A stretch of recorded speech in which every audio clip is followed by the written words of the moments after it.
Okay, good morning, everyone. I see a bunch of people are here already. Cindy's here. Good morning, Cindy. Good morning, Lily. Good morning, KC again. Good morning, Pearly. Good morning, Mashid. Good morning, Lim and Carmen. Good morning, Thika and Min. And Jenna, good morning. And Manish is here. Good morning. And Aliana's here. Good morning to you, too. Um, Hope everyone had a good weekend. I know the weather was pretty nice on Sunday. Actually, it looks like it's going to be nice again today. Um, I think I've received almost everyone's homework now. Some people got it to me on Friday or Saturday. A bunch of people got it to me late last night, so I'll look at it. Luan is here. Good morning. Adalbert's here. Good morning. Sarvesh is here for a little while. Maybe we'll see. Good morning, Sarvesh. Nice to have you here.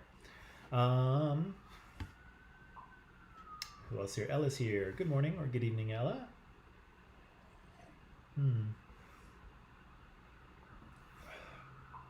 Who else is here? Karen's here. Good morning, Karen. Sam's here. Good morning, Sam.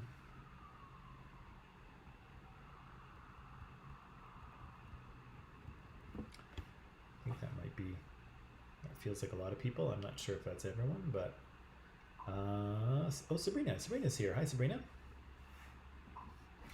And Ying is here. Good morning, Ying. Look at all you people.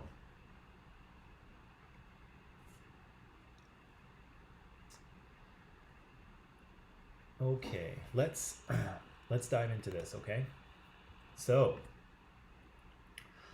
last week for homework, I gave you or asked you to do just a short little blurb, a few sentences, and what I asked you was, have you been inspired by the story of a particular hero? And I asked you how they inspired you and how might what we talked about in terms of the hero's journey, does that kind of change how you see your own life or what's happening to you? And so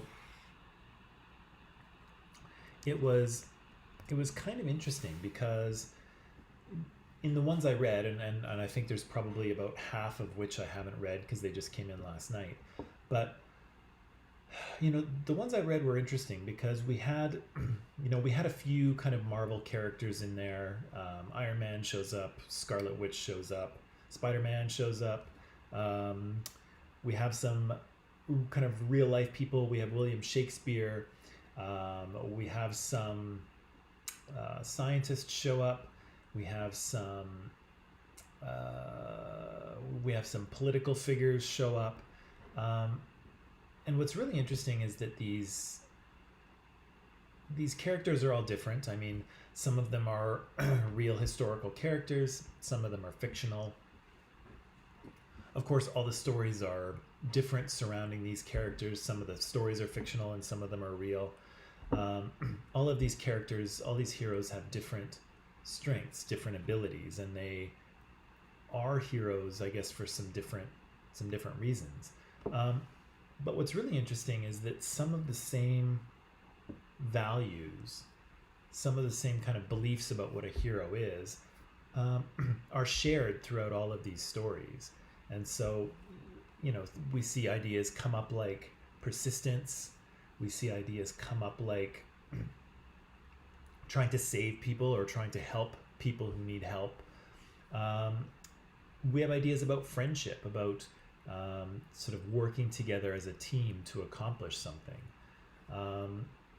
We have ideas about kind of being brave in the face of danger.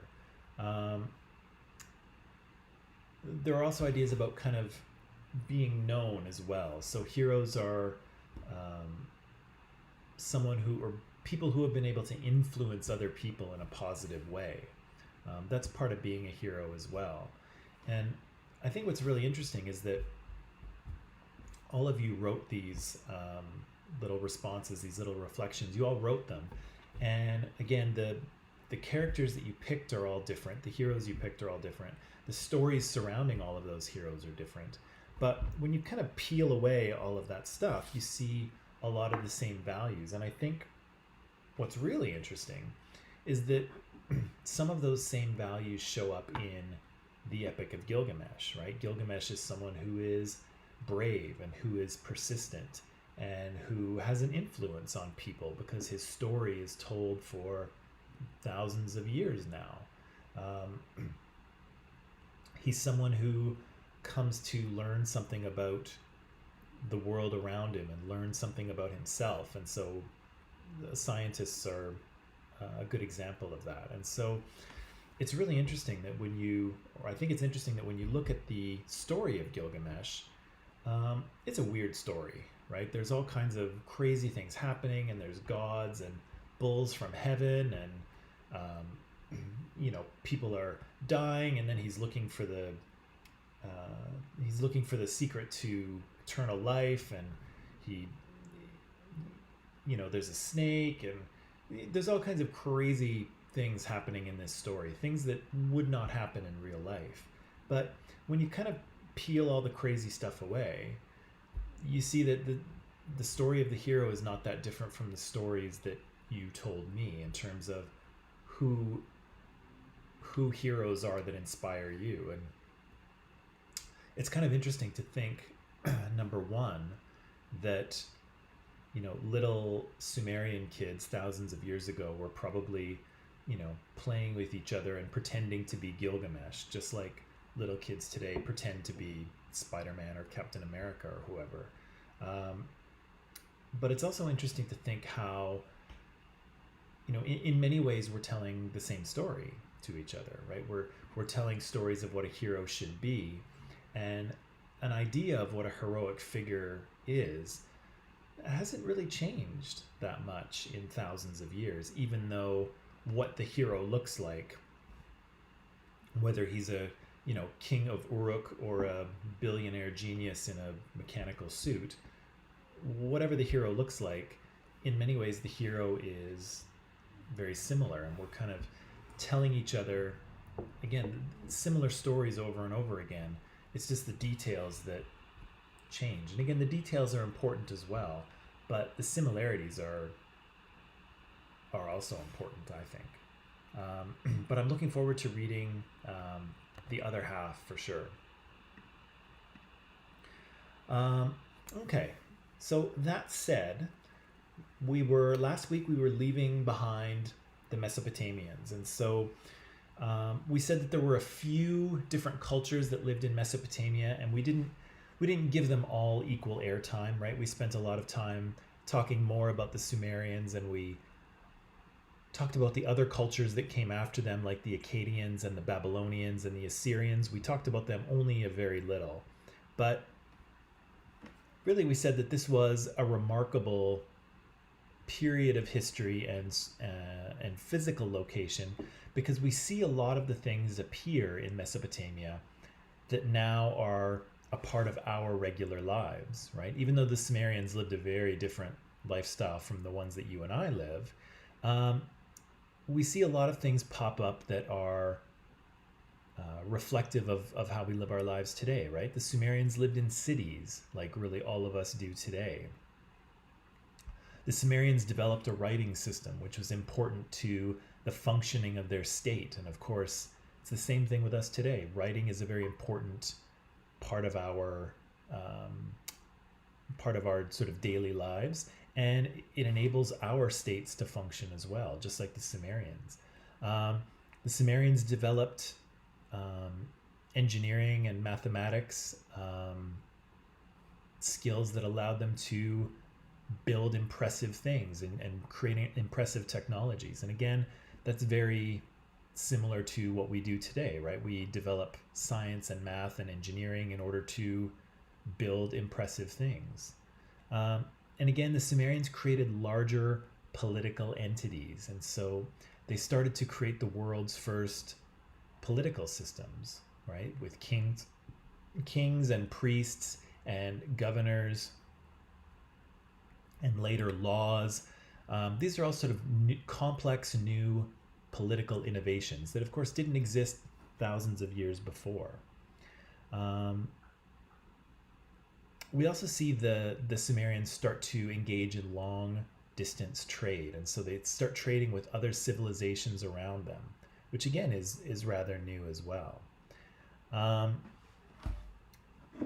So again, even though the Sumerians were living a very different life from what we live, again, we can see the roots of a lot of things that we still do showing up for almost the first time in this part of the world.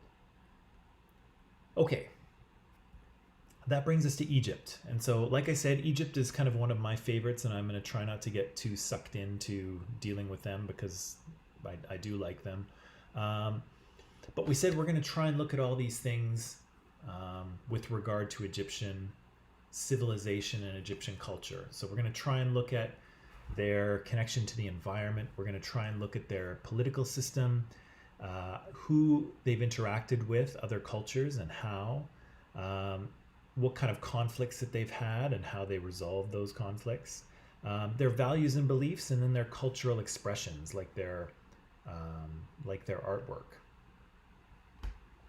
So we said again that Egypt is one of the oldest civilizations on Earth. It's kind of developing at the same time as the Sumerian civilization is over in Mesopotamia.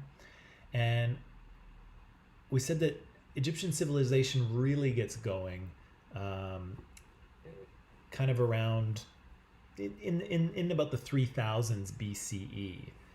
That's when Upper and Lower Egypt were unified, which you read about and we saw in the video. And that created a unified Egypt. And that Egypt stayed unified basically for the entire history of ancient Egypt. Again, we've read and we've seen how important the river itself is to Egypt, right? The river, we'll get to this shortly, but the river, of course, provides water for people to drink. It allows them to irrigate their crops, to water their crops. It allows the flooding of the Nile fertilizes their fields, and the Nile provides a means of transportation, right? People can move through Egypt by boat quite a distance. And so the river is, Egypt is the river, right? Egypt is the Nile. Said, of course, that this civilization thrives for thousands of years, and there's lots of great art and architecture and science to behold. And again, the Egyptians themselves influenced other civilizations. And so just as people go to Egypt today and are tourists and go to all of these amazing temples and palaces and structures and sort of marvel at them, people in the past did as well. The Greeks and the Romans were tourists in Egypt, just like we are today. And so the Egyptians are very influential both in the ancient world but also in the modern one. Yeah, okay. Let's see. Right, so I showed you a few pictures here of what Egypt looks like. Again, I think it's quite a beautiful country, both ancient and modern. And again, we said that the river is the country, right? And outside of that river, there's really not much in terms of a place where people can live, right? It's desert, it's dry, it's rocky, it's sandy. And so basically all of Egyptian civilization occurs next to the river. We also said that because of the way that Egypt is geographically arranged, let's say, it was a very safe place for Egyptian civilization to develop, right? If you were going to invade Egypt, it's actually very difficult because almost wherever you're coming from, you have to march across long deserts to get there. A little later in Egypt's history, people will develop better and better seagoing boats. And so invading Egypt from the water becomes more possible later in its history. But early on in its history, it's just not a possibility for most people. And so again, marching across, hundreds of miles of desert with an army is just not really possible. And so Egypt is mostly protected from its neighbors for a long period of time. And again, the fact that because of the country's geography and because of its climate, the Egyptians had a really kind of optimistic, positive outlook on the world. Um, the Egyptians lived in this very warm, very gentle climate. The climate didn't change very often, so pretty much every day in Egypt is warm and dry. It's very consistent. They weren't subjected to invasion very often, at least in their earlier history. And they had a pretty good way of life. And so, again, the Egyptians really had a positive, optimistic outlook on the way they lived their lives. And this was a little bit different from the Mesopotamians. The Mesopotamians tended to be a little more pessimistic because their lifestyle was different. They lived in an area that was prone to warfare, right? Those city-states were constantly kind of fighting with each other and trying to take each other over.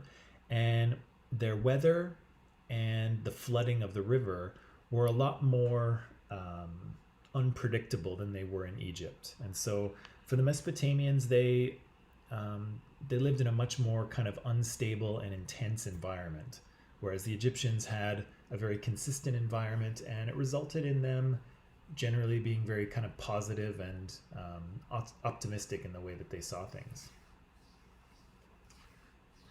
Yeah, and so the river, the Nile, of course, makes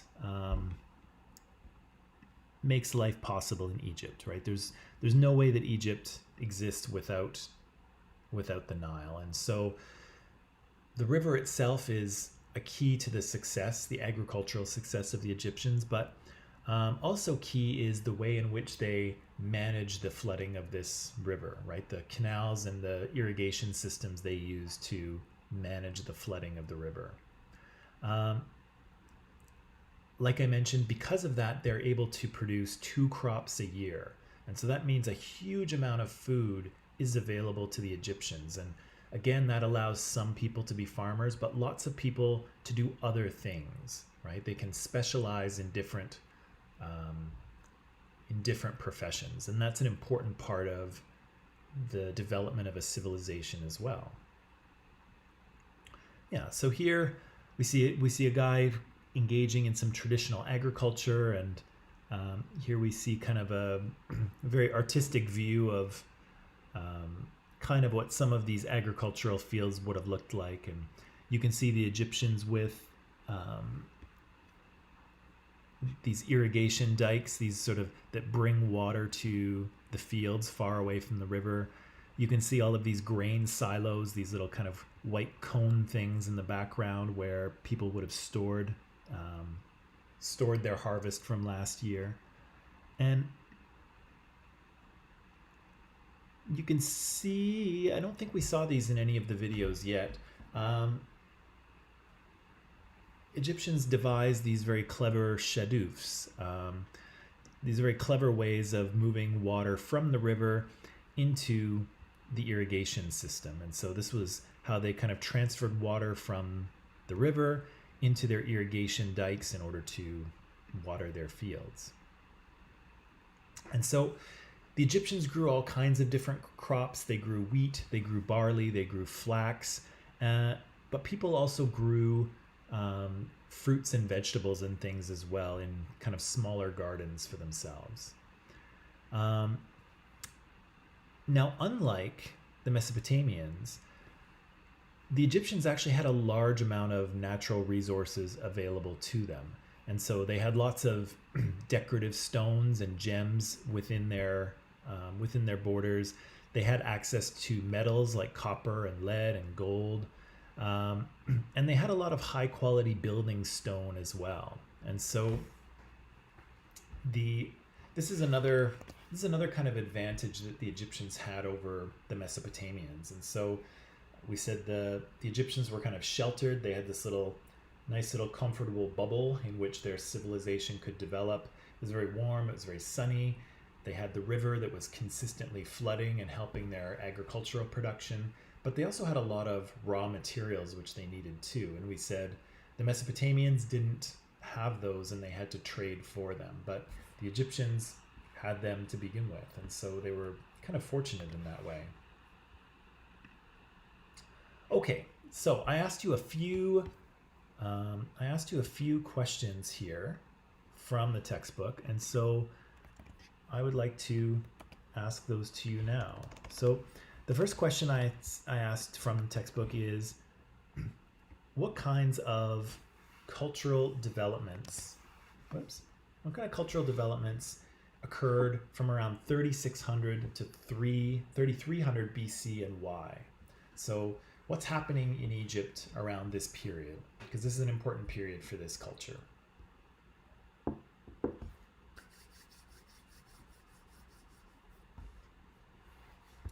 What do you got for me?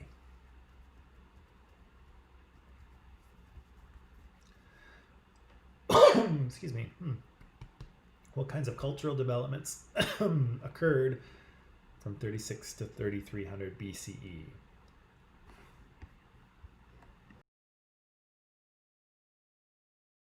Okay, so what does Ying say? Ying says there are cross-cultural connections. Yeah, so even though the Egyptians are kind of living in their own little bubble, they do have connections to the outside world, right? People are trading between Egypt and Mesopotamia. Mesopotamia is connected to the Indus River civilization and other people around the Mediterranean too. So Egypt kind of lives in a bubble, but they are still connected to other cultures. They know they exist and they are interacting with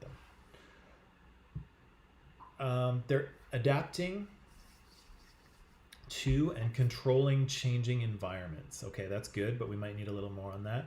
And sophisticated political and religious developments. Okay, let's see if we can get a little more detail there. The rulers created sacred kings using their relationship with the gods. Yeah, so we do see that, right? We do see people kind of rising to the position of leader, to the position of king, and they legitimize that rule. And so they support their ability to rule other people by connecting themselves to the gods. Okay, give me more. There's more to say on these cross-cultural connections, I think. There's definitely more to say on adapting to changing environment, and there's a little more to say on political and religious developments as well. So Perley says they had increased influence over their environment. Good. Social differentiation. So yeah, we start to see, and labor specialization. So again, we start to see Egypt evolving from a bunch of people who are farmers to a society where some people are farmers, but other people start to do other things, right? And so as people start to do other things, we see that we see social stratification beginning. Some people begin to have more power, more influence, and more wealth than other people. Yeah, Karen said we see different forms of writing occurring. That's true too. You must follow the rules. Yes, you may. Yes, you should. What was said? Does anyone have something? What was said about the climate? What was happening with the climate during that period?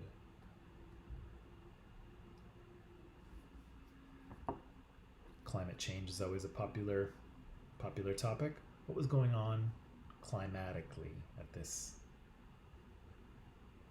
point in history, or just before this point in history?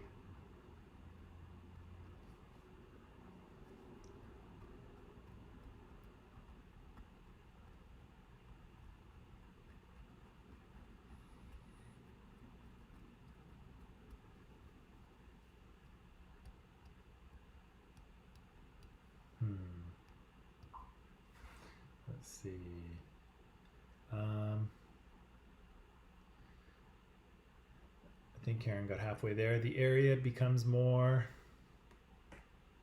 I know the word you're looking for, but I'll let you type it.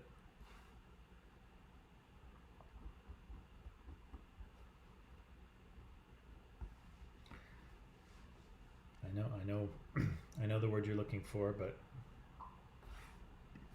yeah, they became more dry, right? So the text uses a fancier word, right? The text uses the word desiccated, but you're right, it's the area dries out, right? And so they say that archaeological evidence suggests that people used to farm further away from the Nile River, right? Because the climate was wetter, and so agriculture was possible further away from the river. But as we get into this period of around 36 to 3300, things have been drying out, right? And so as things, the environment changes. As things dry out, it becomes, you can't farm so far away from the river anymore.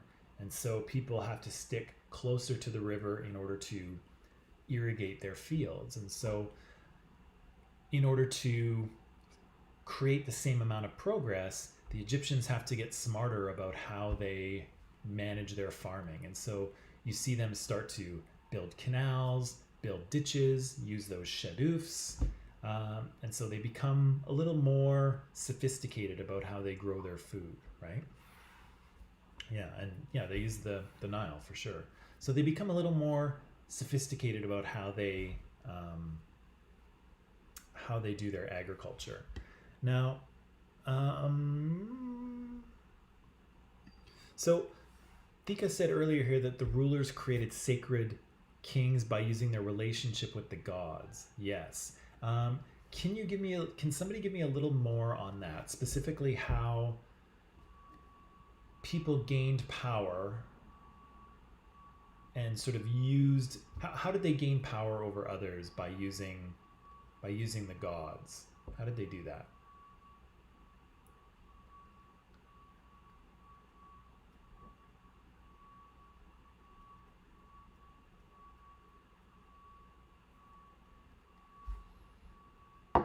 I'll give you a hint if you want. It had to do with the Nile flooding.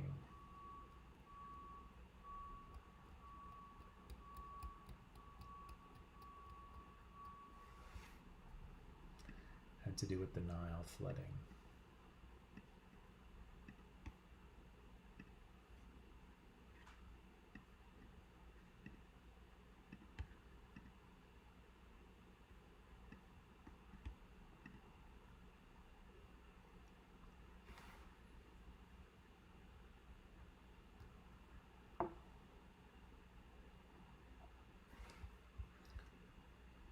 Okay. I can help you here. So I think what the textbook described was that some people were able to gain political power because they were able to predict the flooding of the Nile.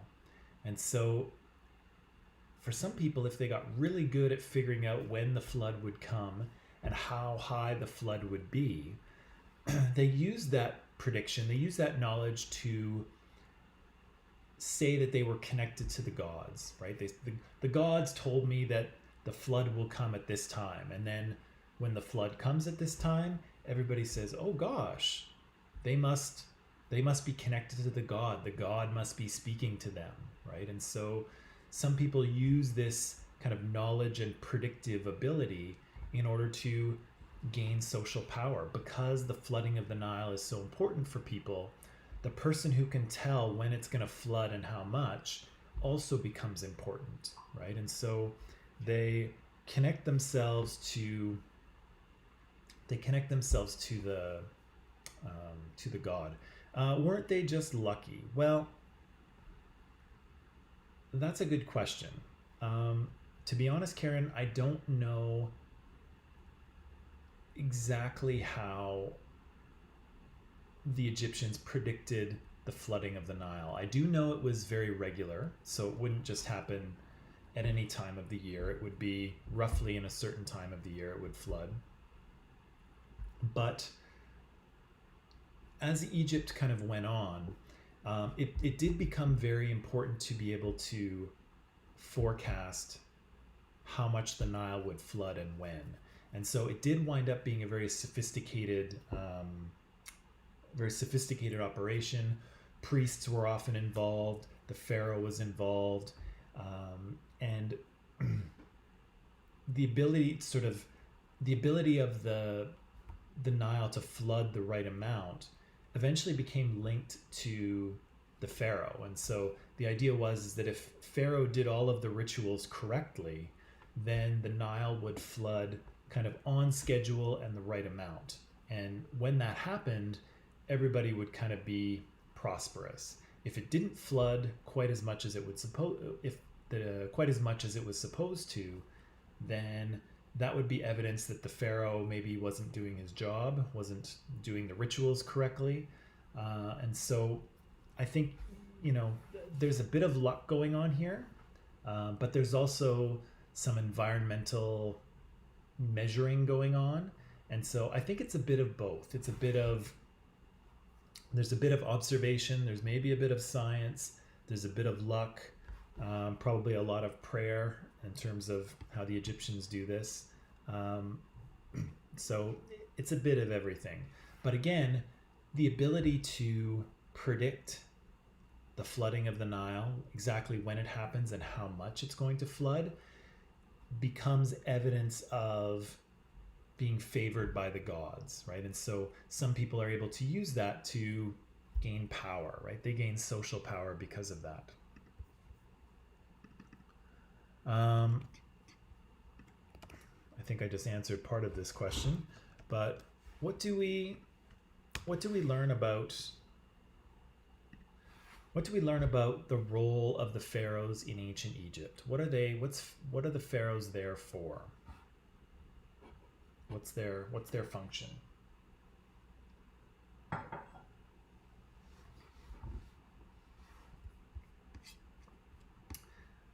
What's their function?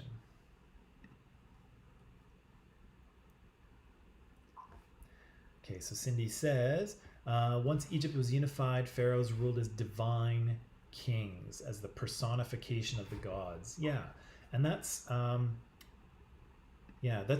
Cindy and Mashid, that's a very important part of Egyptian religion and politics that's different from Mesopotamia, right? Mesopotamian kings were just kings. They might be favored by the gods, right? The god might smile upon them so that they're successful, or the god might support the king, but the king is just a guy, right? Whereas in Egypt, pharaohs are seen as gods, right? They are gods on earth. So that's a big difference in terms of Mesopotamia and Egypt. And Karen says, yeah, part of their job is to promote peace and balance between the gods and the mortals. And so pharaohs have very important jobs of doing all of the correct rituals at the correct time in order to make sure that the gods continue to favor the people of Egypt, right? And if suddenly things start to go badly, if harvests don't come through, if the Nile doesn't flood properly, it will be evidence that the gods are not favoring the people of Egypt, and so the pharaoh is somehow not doing his job, right? So pharaoh has a very important job here in terms of keeping Egypt prosperous. And if Egypt isn't prosperous, it's evidence that pharaoh maybe is not doing what he should be doing, which, as Karen, as you pointed out, is a little bit due to luck, right? Because you can't control the elements, right? You can't control nature. Ying says, yeah, when things went well, pharaohs were credited with agricultural productivity and the success of the state. And that's an important point too, Ying. There's no separation between religion and the state in Egypt. And this is important, right? Most of many ancient states had some overlap between religion and political control. Many modern states attempt to separate these two things so that religion has no influence on the political running of the state. Not all countries are like that, but many countries try to make sure that that's the case. But with Egypt, they are one and the same, right? Religion and politics is no different, right? Yeah, so pharaohs themselves are gods and they have absolute power. Thika says, yeah, they're very powerful and well recognized. Yeah, so in religion, this is part of why Egypt is such a religious society is because your leader is a god, right? Everything that everything that comes from the king is basically coming from heaven, right? It is a divine thing. And that means that basically everything you do in society has a religious function to it. Even paying your taxes, which most of us would say is ugh, right? But even paying your taxes in ancient Egypt becomes a religious thing because that money is, or those agricultural products are going to a god, right? And so everything becomes religious in ancient Egypt because your ruler is a god, right? Yeah, so pharaohs make laws and defend Egypt against foreigners, right? We should probably also mention, though, that for a long time, Adalbert, the Egyptians don't need a law code. So they don't have one that's quite like Hammurabi's because pharaohs don't really need laws because everything that they say is basically coming from the mouth of a god, right? So there is no higher authority than the god, and so basically whatever pharaoh says, that's what goes. Yeah, so again, the pharaoh has a very important role as an intermediary between the people and the gods. And if things are going well, that's evidence that the pharaoh is doing a good job. Okay. Next question here. Who's Narmer? What did he do? And this is a trickier one. And how is he similar to Hammurabi? Did I answer that or not? No, I don't think I did. Okay. We'll see if you get that. Who is this Narmer guy? He is a king. That is true, Cindy. He is a king.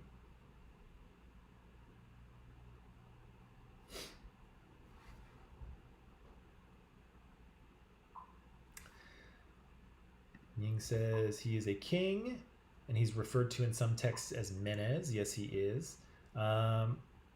And he is a unifier of Upper Egypt and Lower Egypt. And again, upper and lower has to do with how the current flows. And so the upstream part of Egypt is Upper Egypt, and the downstream part is Lower Egypt.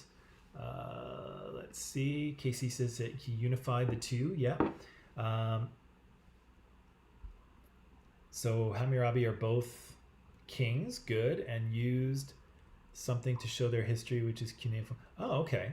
All right. So that's actually pretty close. That's pretty close. I hadn't thought of that, KC, but that's true. Yeah, both are kings, and both use a written language to explain their history. That's good. That is pretty good, actually. Narmer united Upper and Lower Egypt. Yes, he did. He's a pharaoh who conquered Upper and Lower Egypt. Good. He's similar. Okay, yeah. Actually, I was thinking of another thing too, but that's true too. Hammurabi is a. I'm not sure if he's a unifier or not. I'm not sure if he's a unifier or not, Lily. But both are kings and both rule over their people. Yeah, unified ancient Egypt. Good. Karen says Narmer. That's what I was thinking of.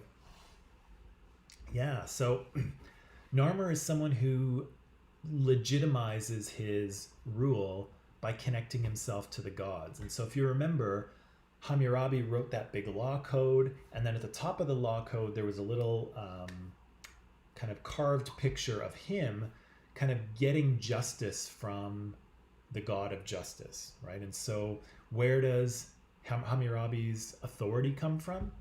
It comes from up there, right? He's king because the guys up there say so. And Narmer does the same thing, right? He connects himself to Hathor, who is a female god in ancient Egypt. Sometimes she's shown with cow horns or with the horns of a cow.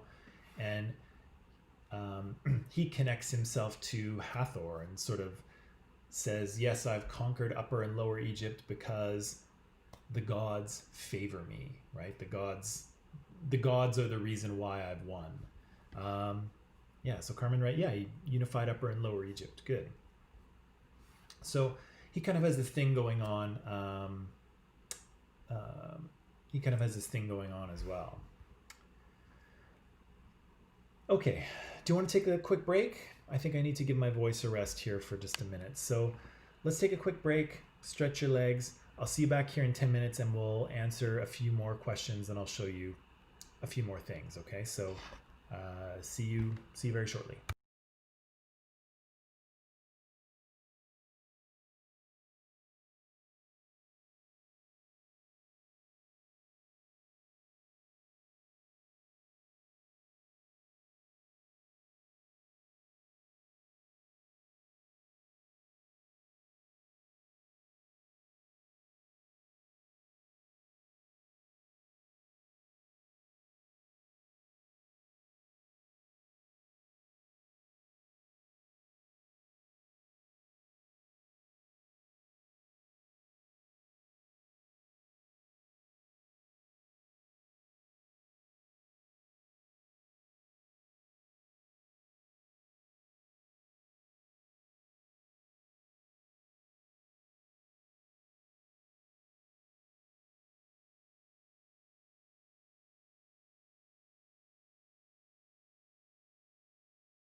Okay, and we're back.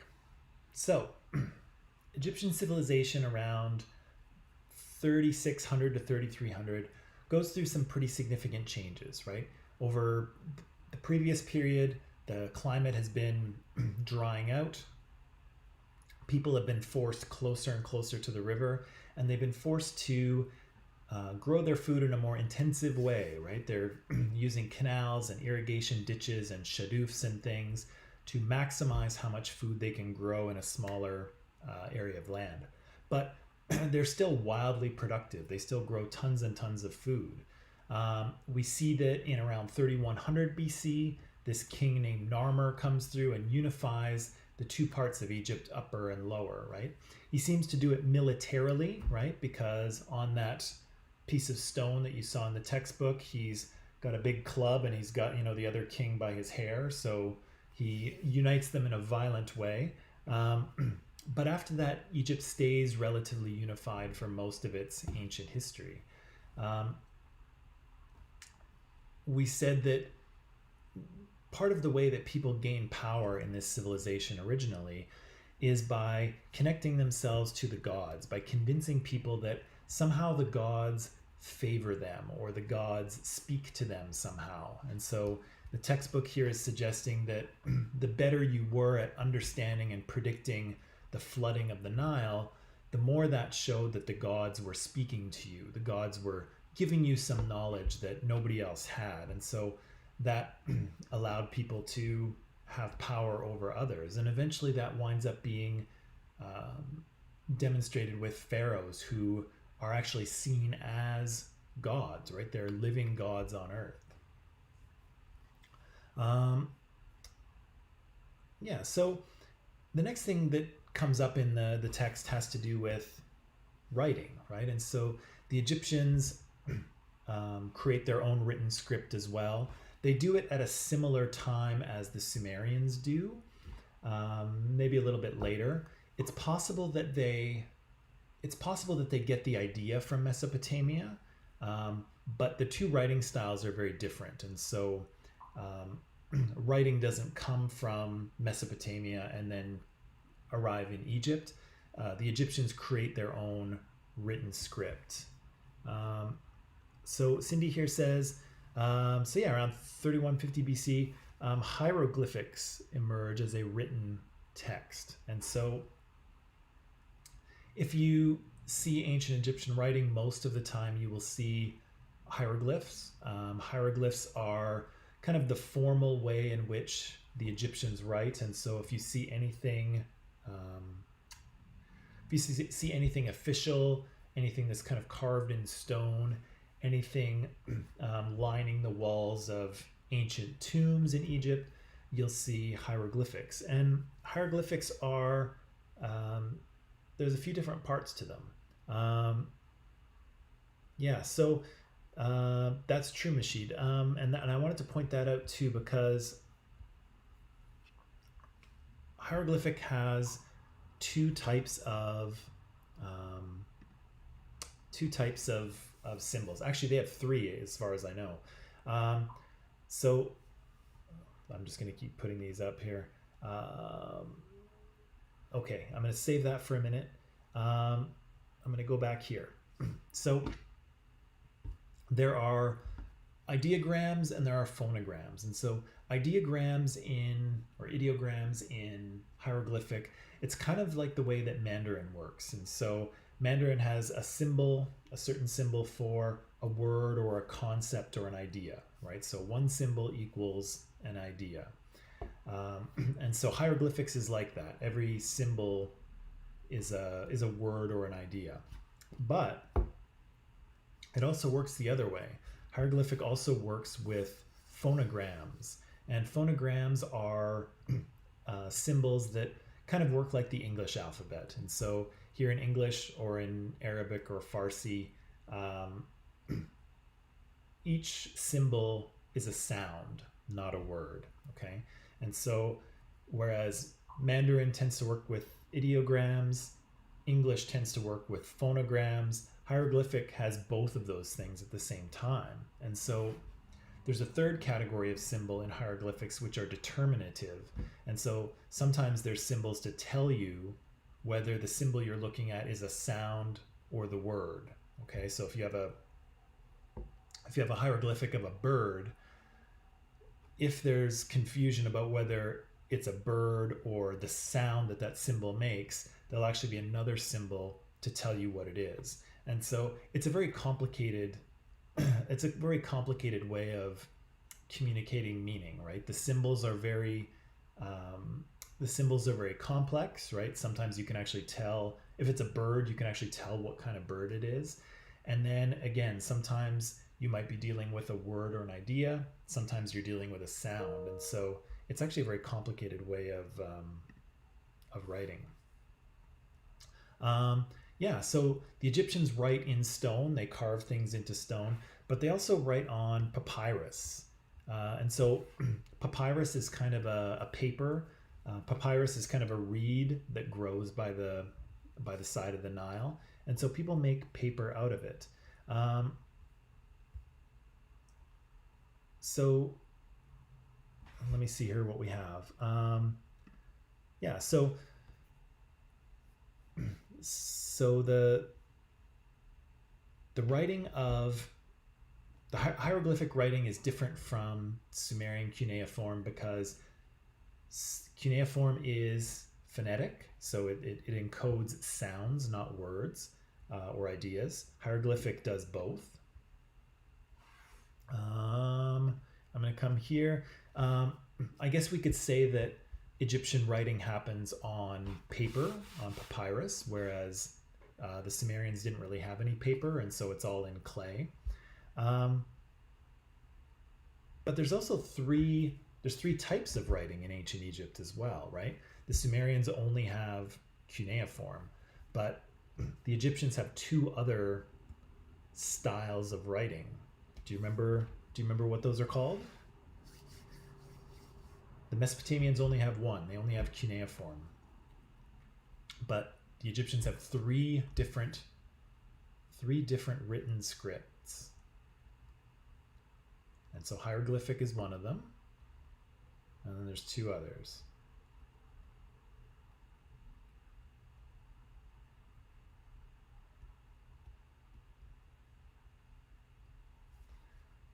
It's two others. One starts with an H, one starts with a D.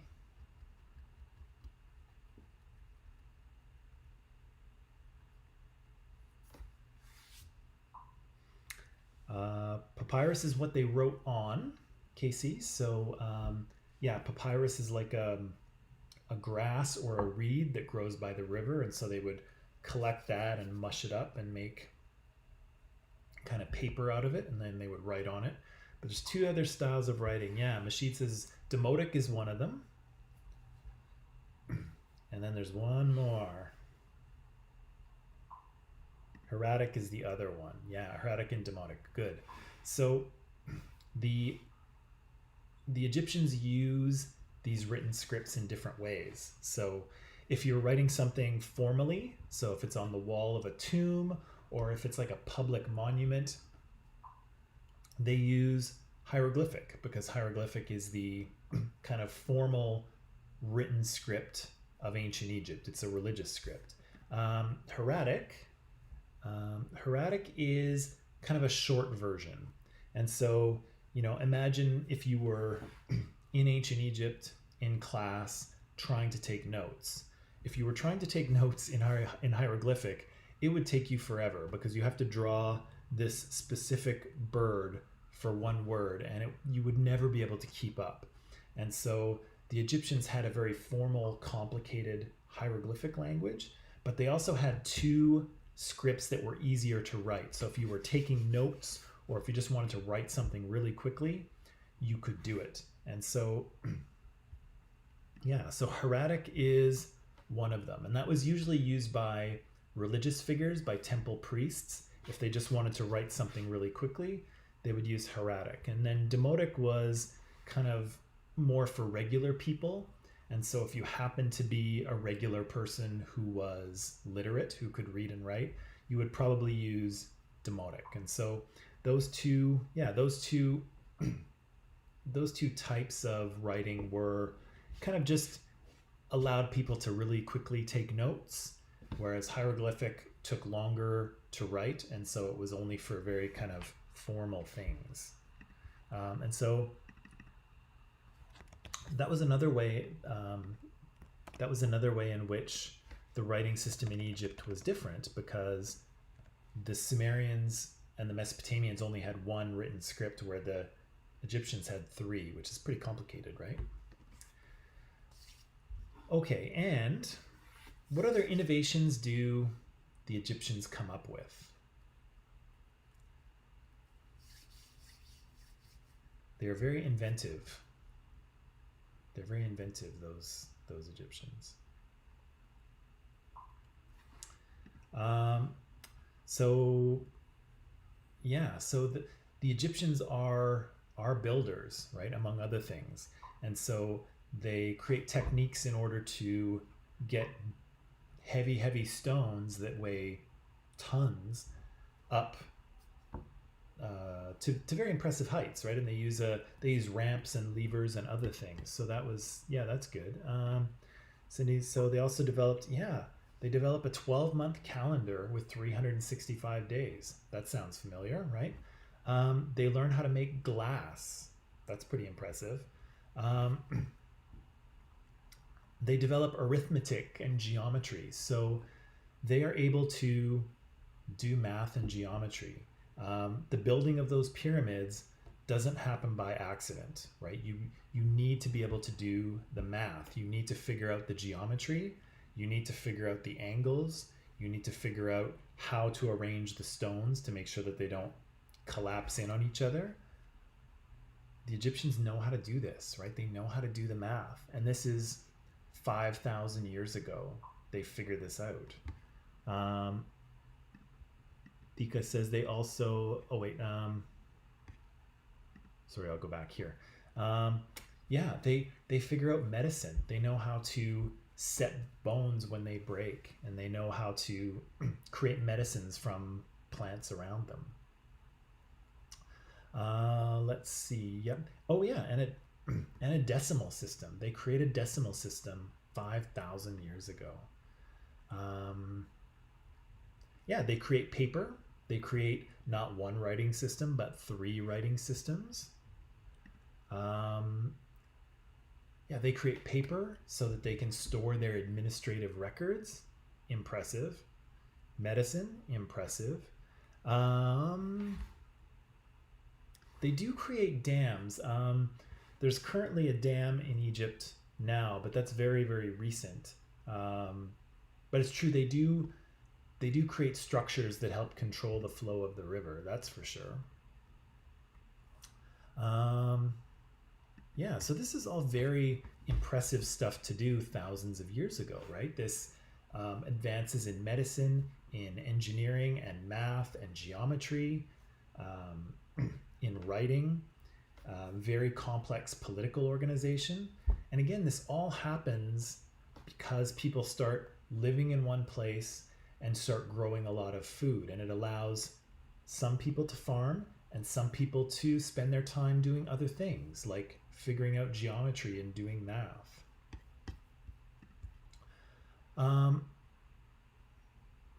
Okay, so I had 2 other questions for you, but from the video, but I think we've kind of answered them already. The idea of science and math innovations, and then why there were 3 different writing scripts. I think we've kind of covered that. Did we? Just because I did ask you the question, did we miss any math or science innovations that the video said that we haven't mentioned so far? Did any of those come up, or did we get them all?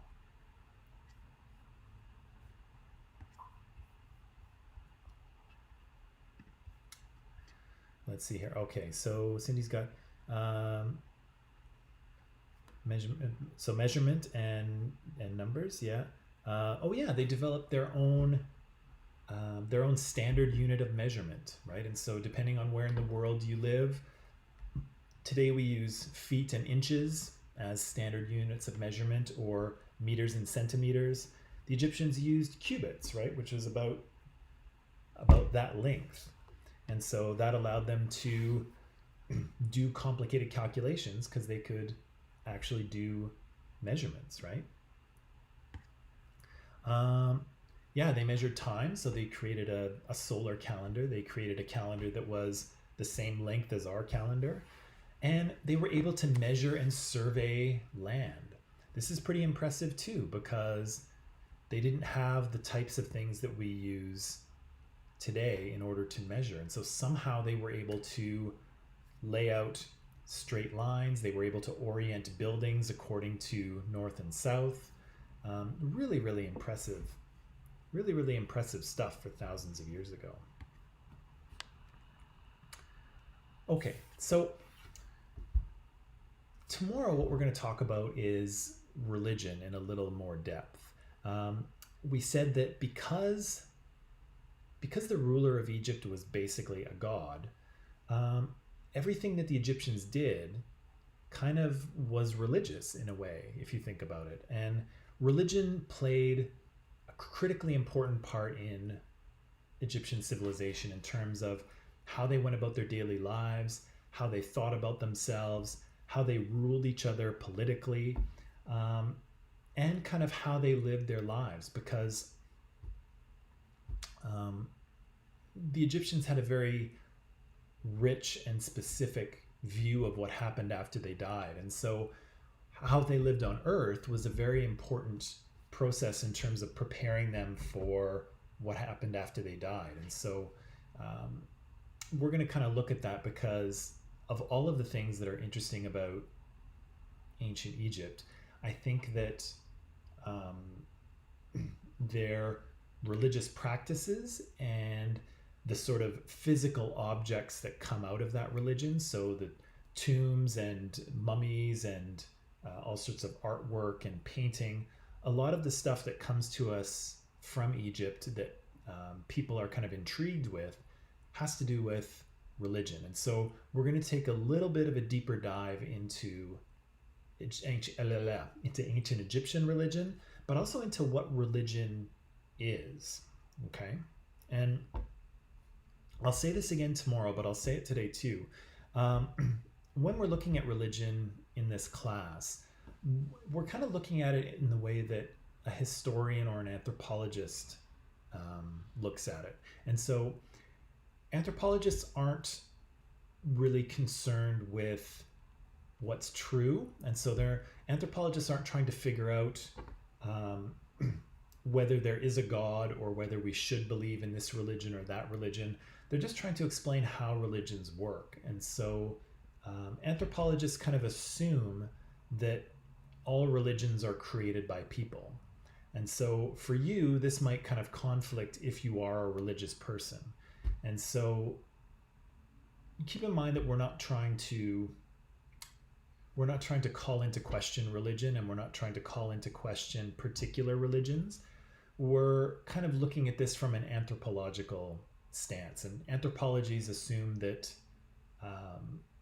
that religions are something that humans create. Okay, so don't get offended. We're not trying to say anything good or bad about particular religions. We're just looking at this through the lens of a historian or an anthropologist. Okay, but we'll dig into that a little bit tomorrow. So that said, do you have any questions for me, or statements or things you want to say?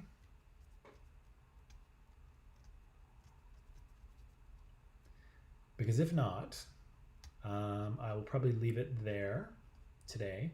To those of you who participated, thank you very much. That was really good. It was nice sort of interacting with you this morning. And yeah, I think I'll leave it there, and I'll talk to you. I'll talk to you all tomorrow. Okay. If you have any questions, in the meantime, you can always email me or Teams message me.